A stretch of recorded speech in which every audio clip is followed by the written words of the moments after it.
Fuck you, it's Soul Blazer.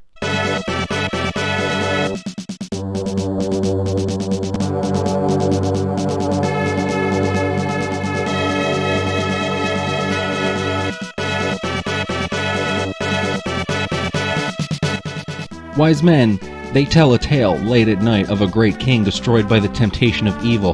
The frail empire, which is a name of a strong and sturdy empire that'll last throughout the ages. The frail empire, as it was called in those days, was ruled by a powerful man, King Magrid. It seems most people thought the king was a fair and kind ruler. There were some, however, who felt the king himself was ruled by greed. One day, the king happened to overhear two guards talking about a man named Dr. Leo. Now, Dr. Leo was considered by all to be a great inventor and a genius, and the king stayed up many nights wondering how he could use his great inventor to make him even more wealthy, which sounds like a man driven by greed, but maybe he's just a king looking out for his kingdom, because kingdoms need money to run. I got a hair in my nose, I'm gonna pluck it. Ow.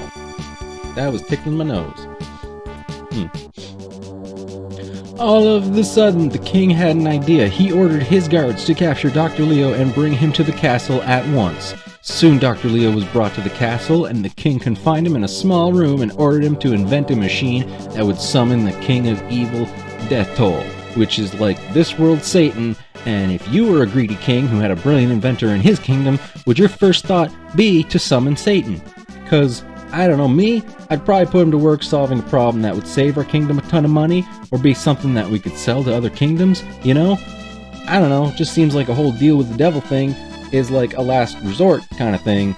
But anyway, we'll move on. Dr. Leo, he finally completed the machine, and the king instantly called upon Death Toll, hoping they might strike a deal. After many days, the deal was complete.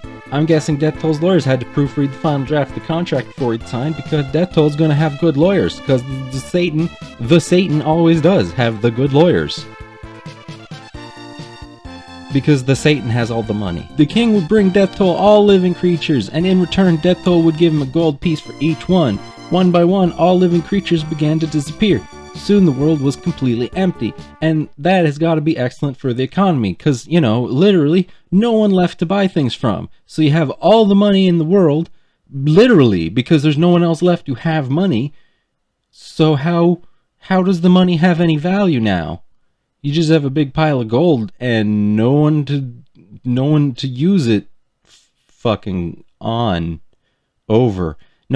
It's not worth anything. If you're the only one left, literally no one left to buy things from, did you really work on this deal for days and not think of that crucial aspect of money?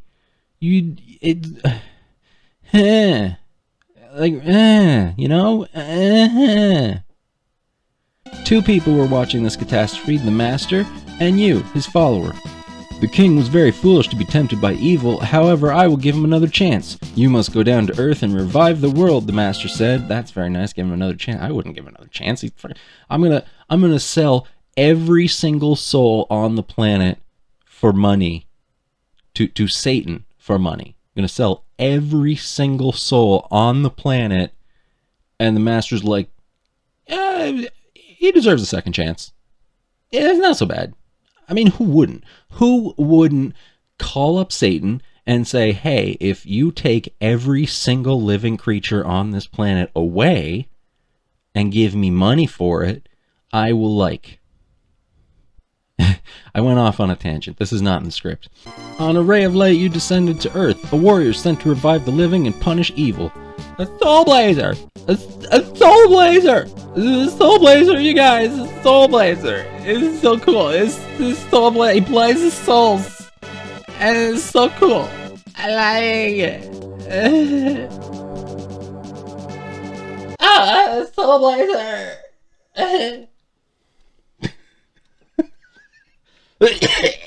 So what is this game, you might ask? Well, I'll tell you, stupid. It's a Super Nintendo game published by Enix, pre-Square merger, and developed by Quintet.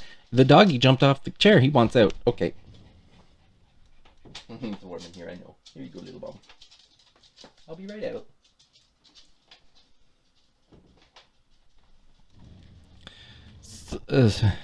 Where was I?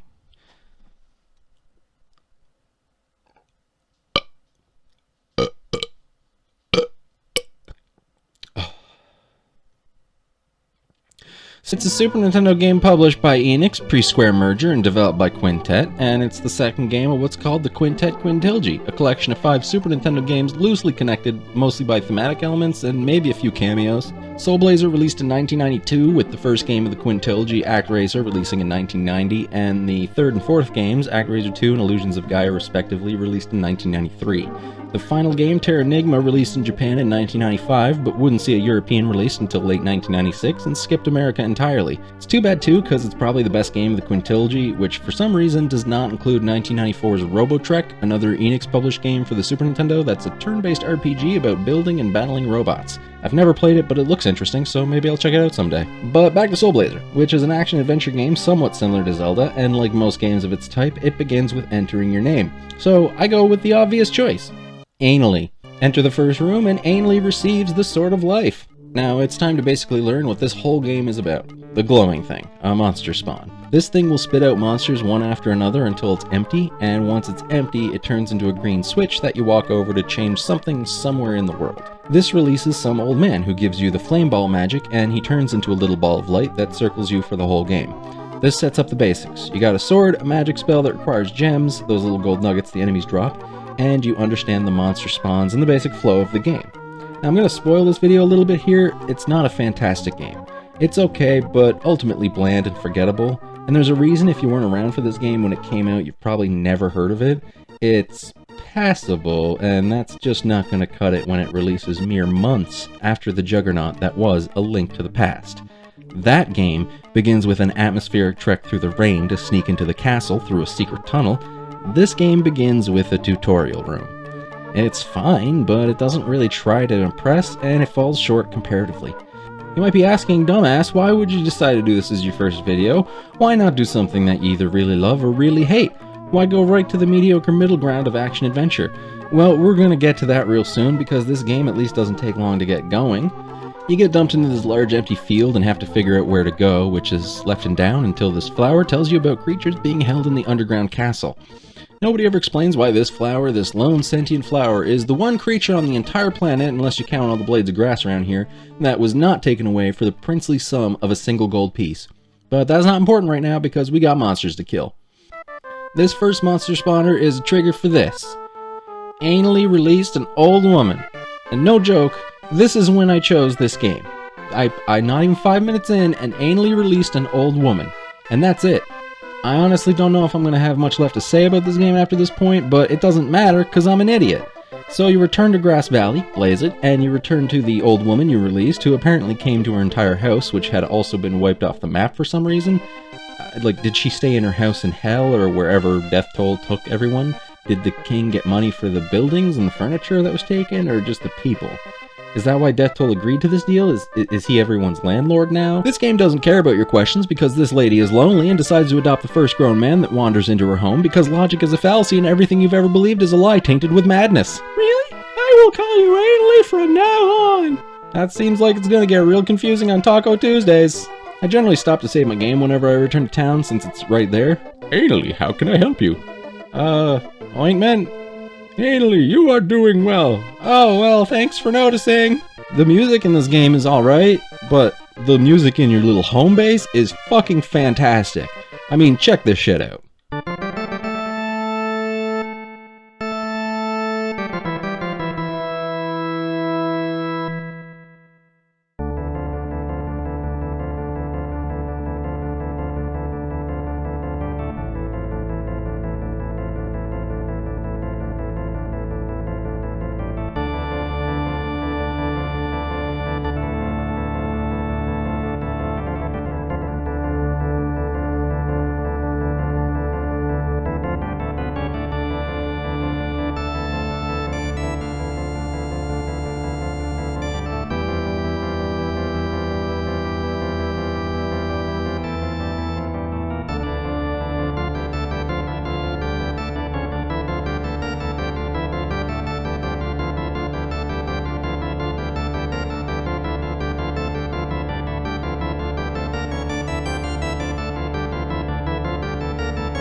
You can take the Lonely Goat tour if you'd like. So you return to killing monsters and anally releasing people and goats into the world until the Dream Rod allows you to enter someone's dream by touching them with it, which sounds cooler than it is. Touch the sleeping girl with your Dream Rod. It's okay though, it just takes you back into the underground castle because that's how dreams work, I guess. I mean, you could see this room as you passed by earlier, just saying. So this game is mostly combat, which would be fine, except that the combat isn't exciting. See, a lot of the monsters have easily discernible patterns that often leave a good chunk of the battlefield completely safe to stand around in, because many monsters will move 2 tiles at a time, and even the ones that move a single tile at a time are so predictable that the strategy is effectively the same. Find the safe spot, swing your sword, collect the gems, lather, rinse, repeat. So you get a magic paintbrush that lets you enter a painting world to defeat a boss, which is actually not too bad. There's a decent challenge here. Bosses are kinda where this game shines, as they usually move unpredictably, hit like a truck, or both. Anyway, eventually you release the entire village, including the mayor? He heard Dr. Leo's voice in the darkness telling him to give a brownstone to Ainley, which is so close to somehow fitting together into a delightful poop joke I can practically taste it. Then it's off to Greenwood to basically do the same thing all over again. This time it's a village of animals, but it's functionally more of the same. Kill the monsters, hit the triggers, repopulate the world. This dog is guarding the graveyard and can't tell where the snoring is coming from, but that's okay, I love him anyway. So we've just entered the second level, and I've already pretty much said everything I have to say about this game. It's pretty formulaic, not terribly exciting, gets rather repetitive, and apart from a few new spells along the way, the gameplay really doesn't offer much in the way of surprises. You go around to different places, an underwater mermaid village, a snowy mountain, and even a miniature model city within a big spooky house, but it's all kinda underwhelming. I've finished this game maybe about 3 times in my life, and playing it again to record footage of it, I honestly don't have it in me to go through it all again. The characters are all paper thin, the story is bland and forgettable, the gameplay is the same repetitive hack and slash gameplay that's fine but gets old quickly, the dungeons aren't interesting to explore and lack puzzles almost entirely, and there's really nothing compelling me to go through with yet another full playthrough of this game. I know what lies ahead, and honestly, it's just more anally release jokes. We've squeezed this prostate dry and it's time to move on to juicier pastures. While Soul Blazer's not an outright bad time, it's really not something I'd bother recommending you go out of your way to try. But hey, at least I was able to successfully set the tone for the kind of content you'll find on this channel. And if you stick around, maybe I'll actually finish a game. Wouldn't that be a novelty?